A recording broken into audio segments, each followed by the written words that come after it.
is that what you would think defines the difference between a shove it and a pop shove it? Okay, yes. Honestly, that will. Okay.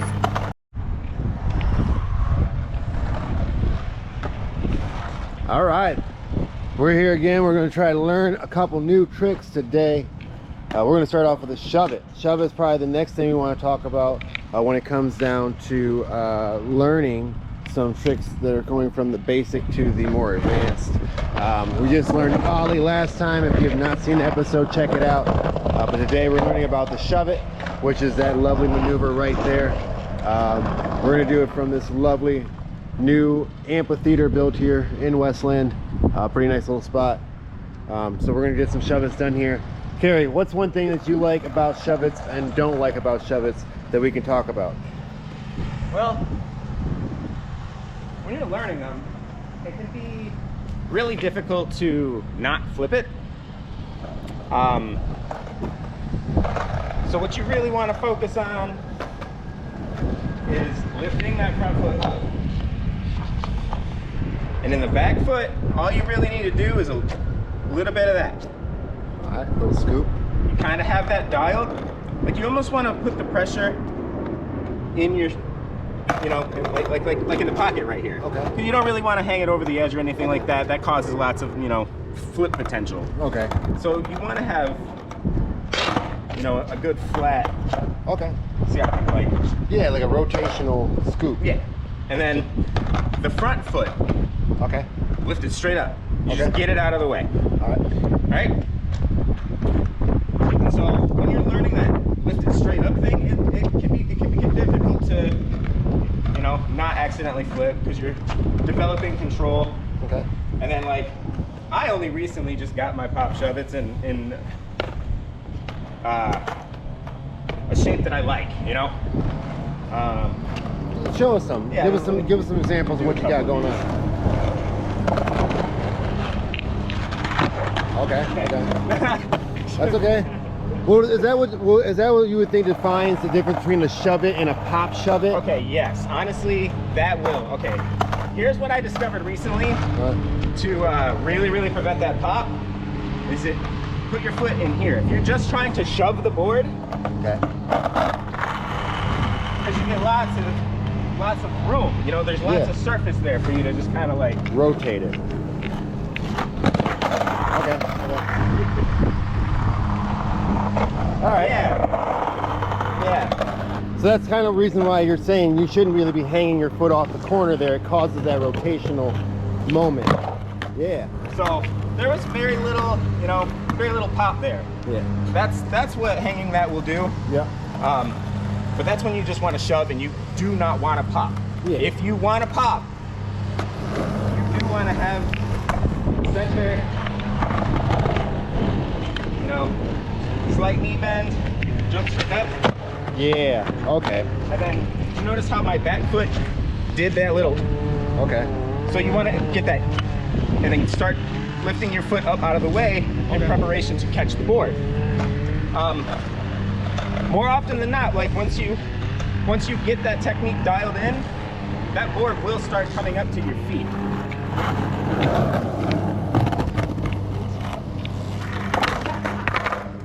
But you gotta apply that pop. It looks like. Without that pop, it's not going nowhere. As I said, like I only recently got these in a manner of which I want them. Okay. Well, not. But that's I'm the not whole, satisfied. I'm still. But working that's the on great it thing even. about this series. It's forever learning. We're not here to say we're professional masters at this. No. We're not here to say that we have the best techniques in the world, but all techniques that we can give anyone the knowledge Exactly, 'cause to this help is them what works find for what me. works for them. Yep. Exactly. Not What everyone's works built for the me same. Might not work for you, but what works for Corey might work for you. Right. So a little bit of knowledge from each point of view gives us that extra toolbox of tools to do something that might benefit you later in the skate career. Okay. Okay. Now, how do you feel more about your shove-its? Are you trying to catch them right in the air, or are you more like trying to dial it once it's made the full rotation, or are you telling it by the pop how to catch it to return it back to your feet by the time you're in the air catching it? I'm kind of with my back foot, like kind of guiding it. Like, Okay. this is where I want you to go.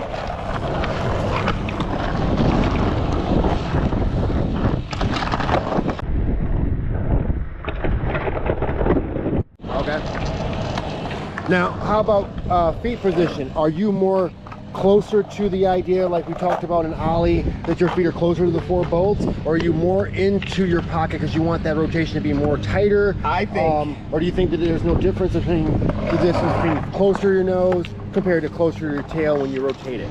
I believe having it kind of where you're comfortable, okay? If you're comfortable from this position, I think that's what matters most. Okay. It's where you're comfortable, because being comfortable on the board is the most important thing. Right. And you'll notice some people's feet setup are a little bit different from person to person. Oh yeah. But that's because they're comfortable like that. And even their truck difference can be making a difference. Some people's trucks are really loose to where when they go to like bend or sit down to pop something, they'll get a kind of a turn right off the back. Yeah. Some people's are a lot more tighter, so no matter what they do, they're just a straight moving arrow, and all they're doing is creating that pop and catching it right back to their feet. Let's get a couple more of those lovely shove-its in here. See if I can roll with you too. Nice.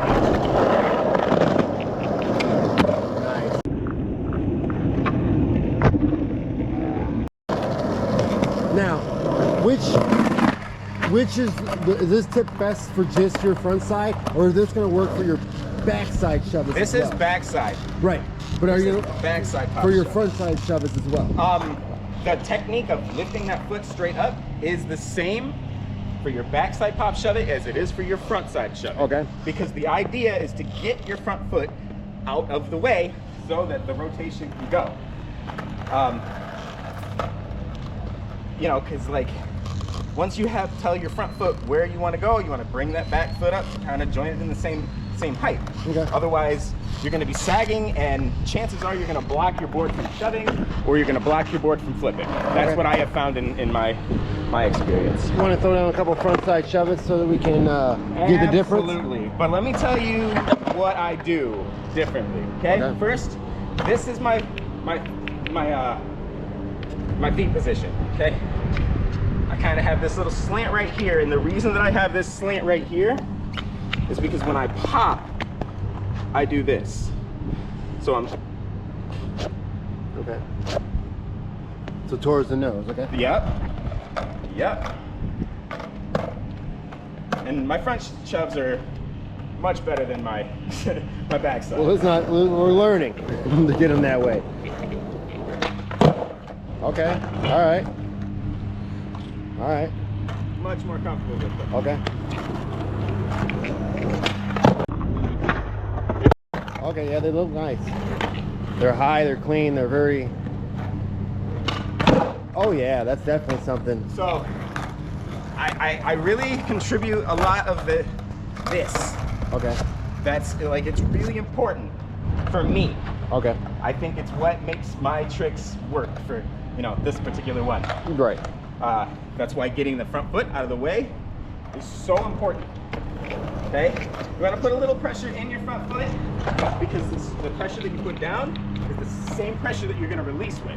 And it's almost going to be like a chain reaction. Where, like, there's so little effort in that, but because the shove was, you know, just right. Now, this is learning how to, you know, control it. And lifting that front foot straight up, just come back to where it started. Okay, that was bad. I lost a moment. That's okay. But and jump. Nice.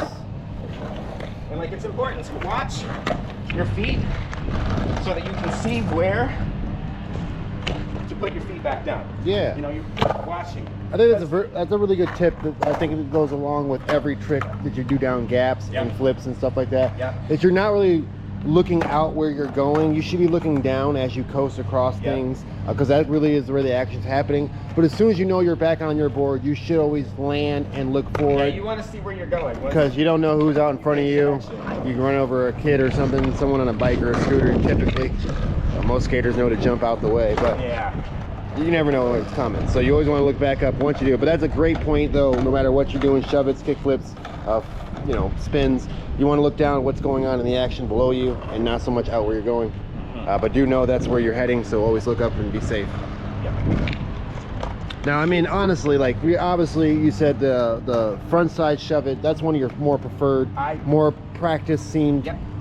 You know, with backside shove it's obviously you're trying to get those more mastered or whatnot. Yep. Now, when you're doing them down gaps, is it something that you're more comfortable with doing them down gaps? We're gonna find out because I've not landed a pop shove it down a gap, and I've not landed a front shove down a gap. Okay. So after I do this, because I'm gonna do this, I don't know how long it's gonna take, but I'm gonna do this. I mean, either you can I don't go have a choice. I've got eyes on me. You know what I mean? All eyes on Kerry. But I mean, you can either go over the step, you can come off the rolly ledge area, you can go over the, little jump off this thing. Just beef and ollie first. Okay. I open my shoulders up, and you don't want to do that. I was also like just coming off this little ledge area here and doing my tricks. They're also pretty cool. The 3 cents not too bad.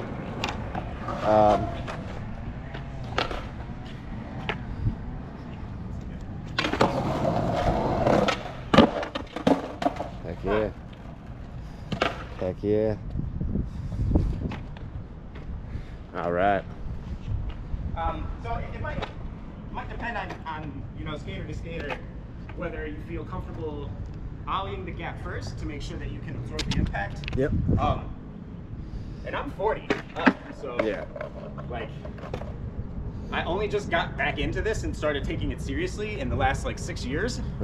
And the progress that I've made since learning techniques better, and I'm constantly improving. Like I don't think I'm good by any means, but I'm way better than I was, and I'm always achieving that. Yeah, and that's the thing about this whole series again is that we all have different challenges, we all have different experiences, but the more you get out there and actually practice and attempt it, and learn from your mistakes and keep growing with it, that's where you're forever learning. That's where you're learning these techniques. Now go ahead and just throw a shove it on down there, either one, backside or front side. Miss or make, just because you want to get that kind of experience nonetheless. Because like we talked about last time, it's a whole different game when you're learning to shove it than when you're trying to do a shove it down a gap. Yeah. This causes more room for error. This causes more impact when you come to the risk versus reward, and you really got that pressure in your mindset to land it because it's now do or die, no matter what the height is. Right there, And again, like he said, he hasn't really gotten shove-its down the gap before, but this is what he's building towards. If he lands one now here on this show, that's amazing. That's what we push for. That's what our rated trick is really about. We want to. It's just a matter of when. Of when, because you're practicing it over and over again, forever learning your best technique, your best form, and putting it down right there. That was clean. That would have been it. That'd have been sick. Yeah, I think it's going down next try. And that's a confidence builder right there. The more you're getting in there, the more you're having fun with it, the more you're learning from each step by step, you're going to get that eventually landed because you're practicing so much. Hey! There you go.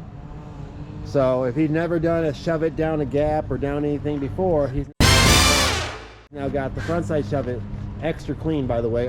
And don't forget, you always want to give that props, because you never know when the next step up comes up, but that motivates each skater to keep pushing a little further, a little harder.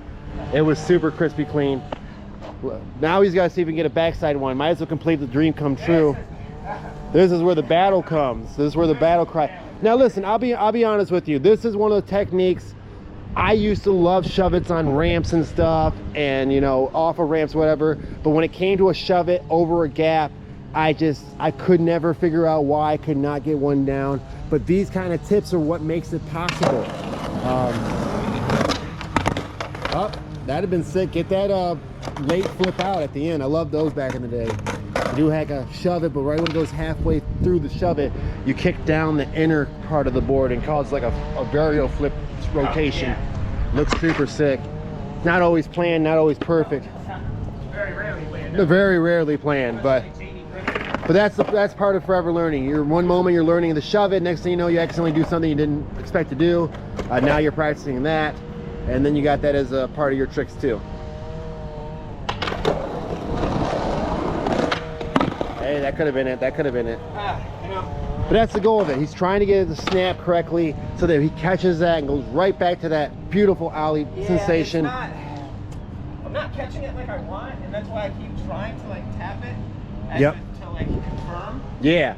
But honestly, like again, that's the major difference between doing a shove it or a pop shove it. That pop shove it can be the controlled one you need to go over a distance or a gap, where a shove it can get you over a ramp, you know, or a real quick. Hey, that could have been it. That could have been it. And that's what it is. Each step gets closer and closer, and you're dialing in those little happy accidents into a new way of thinking about, I can do this because I'm getting closer and closer. Yeah. And there's lots of internal you know, dialogue happening with yourself, honestly, about what didn't I do right this time, right? You know, and because you constantly have to analyze these things, and in the beginning it's not going to be easy because you don't know what you're looking for. But with time, you know, and experience, you'll understand more and more and more and more and more. And one thing I learned too, like yesterday, we were in a best trick contest, and there was an obstacle at this skate park I've never skated before, because when I skated by myself, I just didn't have the motivation or the right energy to try to attack and approach it. But yesterday in the big best trick contest, everyone was hitting it, trying their best at it, and it just motivated me to go out there and do a little better. So it's always good to have somebody to come there and train with at skate parks or at a skate spot. Bring a friend. They can motivate you to get that trick done just a little bit more easier, because you got that extra energy surge to really get it done, and that support really helps. Right here, this is the one. Oh, I think a little extra pop scoop to that would have been perfect. Yeah. That's all it is, a little pop, pickety pop. Yeah. And this isn't a bad gap. You got to gap this little river over the ledge and then down a step. So there's a lot of pressure sometimes. Oh!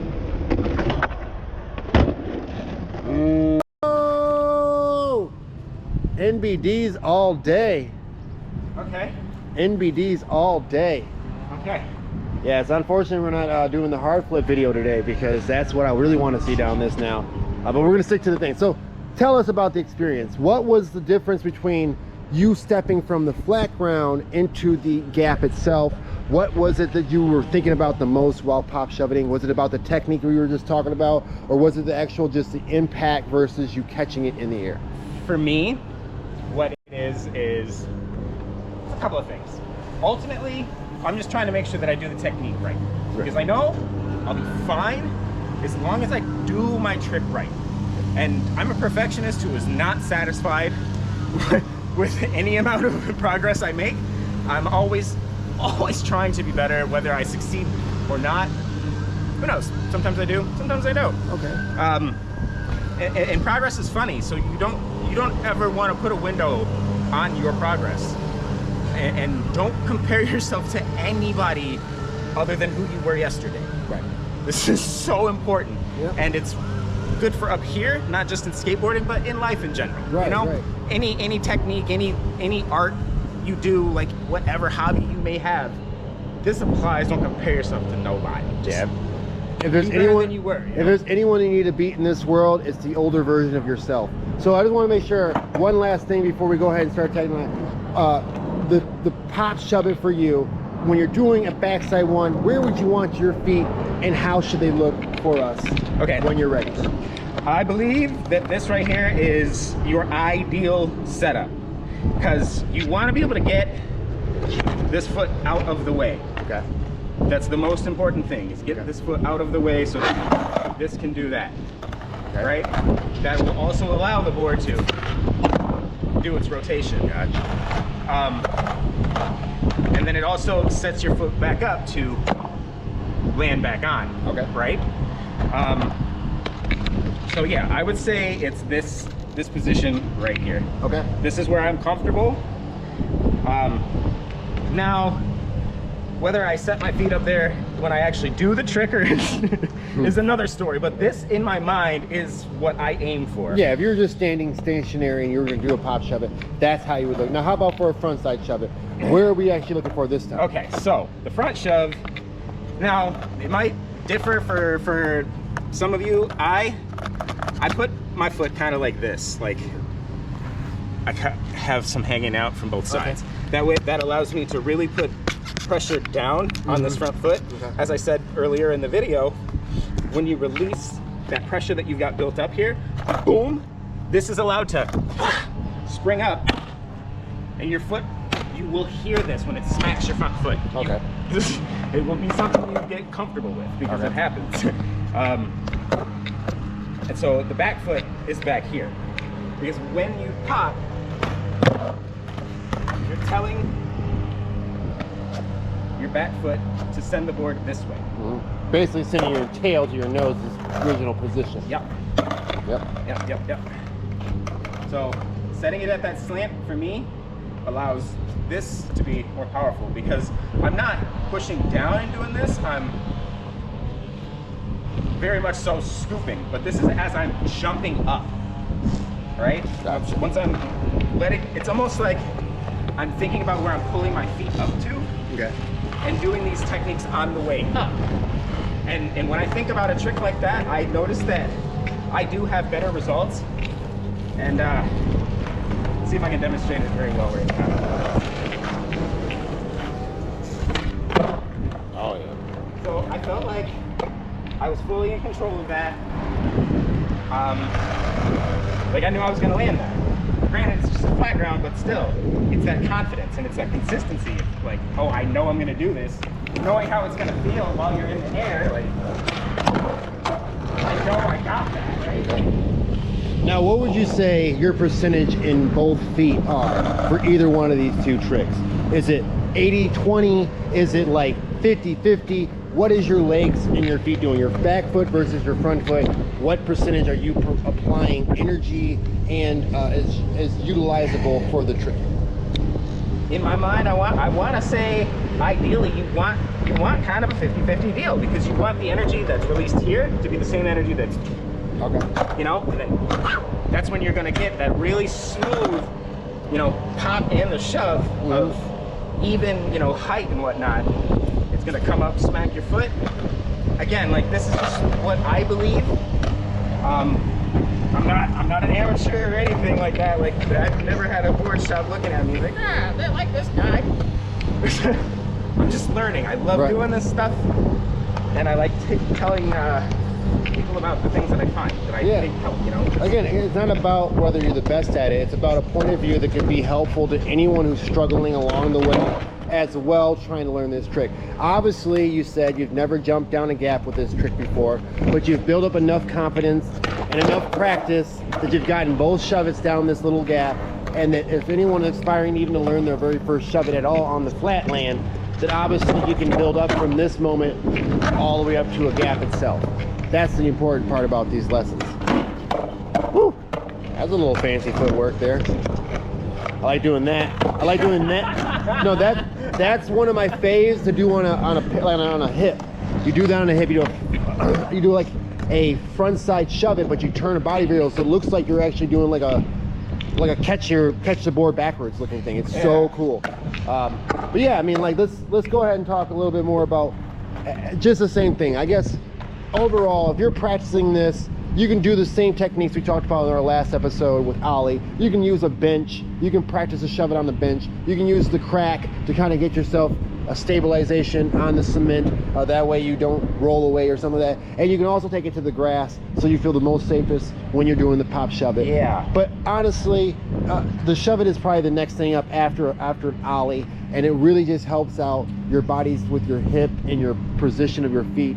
That whole 50-50. I kind of think that it's a little more your back foot than your front foot does a lot more action than in a shove it. So honestly, I feel like it's got to be at least like 60-40 at max. But it's definitely your front foot's not doing nothing. It's not like a kickflip where it's doing something at some point in time. So it's very important that you are learning the pop shove it by mostly focusing on how your back foot scoops it, Yeah. and then from there learning to jump with it, just like you do with the ollie, bringing your knees up to your chest, and eventually catching this into an ollie position and throwing out the landing gear and putting it down. I have this technique that really helped me dial in. Okay. You find like a line or something like that, and you're just pulling your foot back.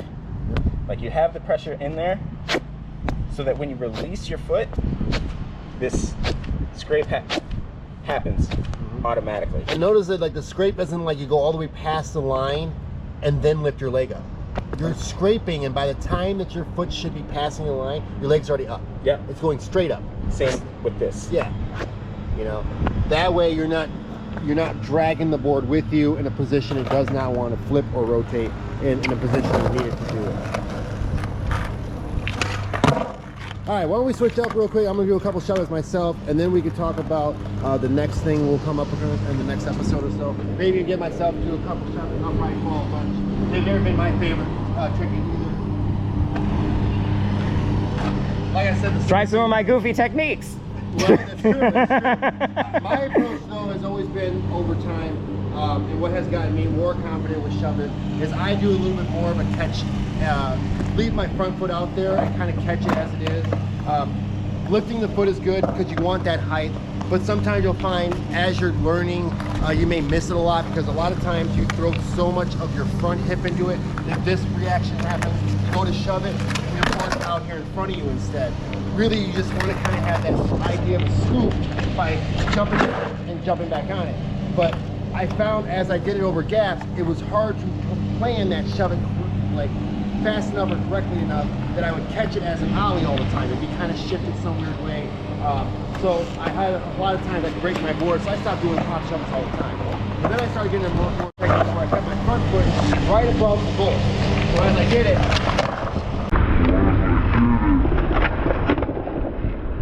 stayed right on my foot instead, so I knew that it was rotating, and then my foot was touching this grip tape, and it allowed me to know where exactly my board was going to be by the time I laid my foot back down. All I did was skip my foot backwards and then step back down. So instead of skipping my foot backwards and bringing it back to the same rotation, I skip and step up onto the board. See it from the back side too.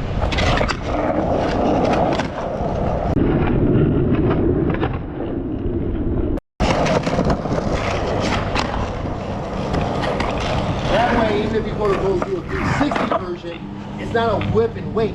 It's a whip and watch it go around your foot.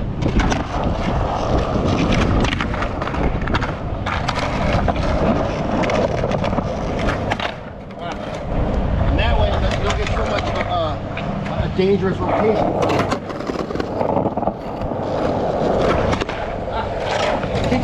And that's what he's trying to say. If you get too much of your foot on the corner, that's like your 360 flip right there. Yep. Okay. Yep. And that's where you want to build up into a 360 flip, kind of a jump starter for our forever learning right now. Is that we're trying to combine the idea of a shove it and a kick flip. Oh my God. And the rotation of a varial flip, all in one try. So I want to scoop enough that it's a 360 shove, but I also want to rotatedly flip it enough that it's a varial flip. And actually together, it looks like this, you know, and it lands more of a rotation of a varial flip and a 360 shove it, and not so much a 360 shove it with a kick flip. That's actually like a 360 flip or a 360 kick flip. But nonetheless, front side shove-its, back side shove-its, I agree with you. My backside, my toes, usually right in the inside pocket there, and I'm trying to push it down and scoop out. Really easy, especially if you like, let's say you came off a varial flip and you want to real quickly do it back to your regular stance of your board. It's easy to go real quick. Your foot never left, you just shift it. And like I said, I agree with you on the front side shove-its as well. I would put my back foot right in this corner here, and I don't know so much about inward, but I would definitely push outwards just enough to where as it turns and scoops, it rotates this direction. So it's kind of like you're trying to huck it that way. Yeah. And keep your back foot on there. Oh, the reason that I do it inward is because I believe that it allows the board to stay more centered. Yeah. And again, this is all different techniques. Maybe it works for you that way. Maybe this helps you as well. Yep. The goal isn't about who's better technique. Yeah. It's how many outlets do we have to get this done. Yep. We've explained once before. Kerry has a way of doing something, I have a way of doing something, but the main goal is if we both want to do it down, let's say a stair set, then we're both confidently able to roll away on 4 wheels. Yep. Like, so he and I, we have different styles, and that's really it. Like, skateboarding is an art form. The world is your palette, you know, and it's also your canvas simultaneously. Yeah. And it's okay to be different. I mean, this guy skates completely regular, and I don't know how he does it. And I'm goofy. And so I'm sure he got questions about how I'm doing it that way as well. He's also goofy-footed, not just goofy. It's true, it's true. But nonetheless, the whole point of it is giving you guys as many outlets and possibilities to help you guys find a way to solve your problem, your issue, because we're all out here struggling to figure it out. Even Nigel Houston has moments where he thinks, oh, this trick's gonna go down today, and it takes him 500 tries to get one trick that's gonna look really, really good. But that takes practice and it takes forever learning. And you got to have kind of a passion to get back up from your fails and do better.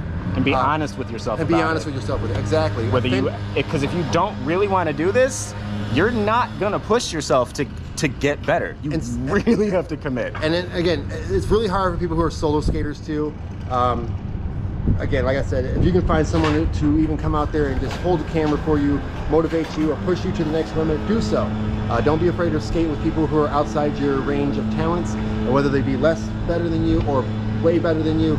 Be a collective group, because someone's got a trick that you never tried before and you can learn from them. That maneuver teaches you something about yourself, and you go out there and you keep on creating something new, and that's the whole progressional process. Yep. Forever learning doesn't just go with basic tricks, it goes with all kinds of styles of creativity.